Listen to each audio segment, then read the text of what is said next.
38 വർഷം രോഗിയായിട്ട് കിടക്കുന്ന ഒരു മനുഷ്യൻ.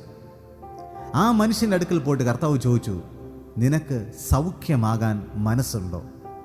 ഒന്ന് ആലോചിച്ച് നോക്കിയാട്ടെ.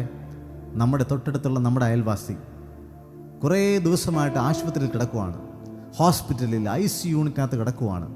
വളരെ രോഗത്തിൻ്റെ ഭീകരാവസ്ഥയിൽ കിടക്കുമ്പോൾ, വളരെ ദയനീയമായിട്ടുള്ള അവസ്ഥയിൽ കിടക്കുമ്പോൾ നമ്മൾ പോയിട്ട് ആ മനുഷ്യനെ നോക്കി ചോദിക്കുവാണ്, നിനക്ക് സൗഖ്യമാകണമെന്ന് ആഗ്രഹമുണ്ടോ? നിങ്ങൾക്ക് യഥാർത്ഥത്തിൽ സുഖമാകണമെന്ന് ആഗ്രഹമുണ്ടോ എന്ന് ചോദിച്ചാൽ എങ്ങനെയായിരിക്കും അവിടെയുള്ളവർ പ്രതികരിക്കുന്നത്? ആ മനുഷ്യൻ എങ്ങനെയായിരിക്കും പ്രതികരിക്കുന്നത്? കർത്താവ് ആ മനുഷ്യനെ നോക്കി ചോദിച്ചു, നിനക്ക് സൗഖ്യമാകാൻ മനസ്സുണ്ടോ?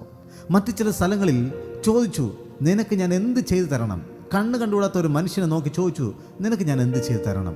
കർത്താവിന് അറിയാമല്ലോ സൗഖ്യം വേണമെന്ന്, കർത്താവിന് അറിയാമല്ലോ സൗഖ്യം കൊടുക്കണമെന്ന്. പക്ഷെ എന്തുകൊണ്ട് വീണ്ടും ചോദിച്ചു?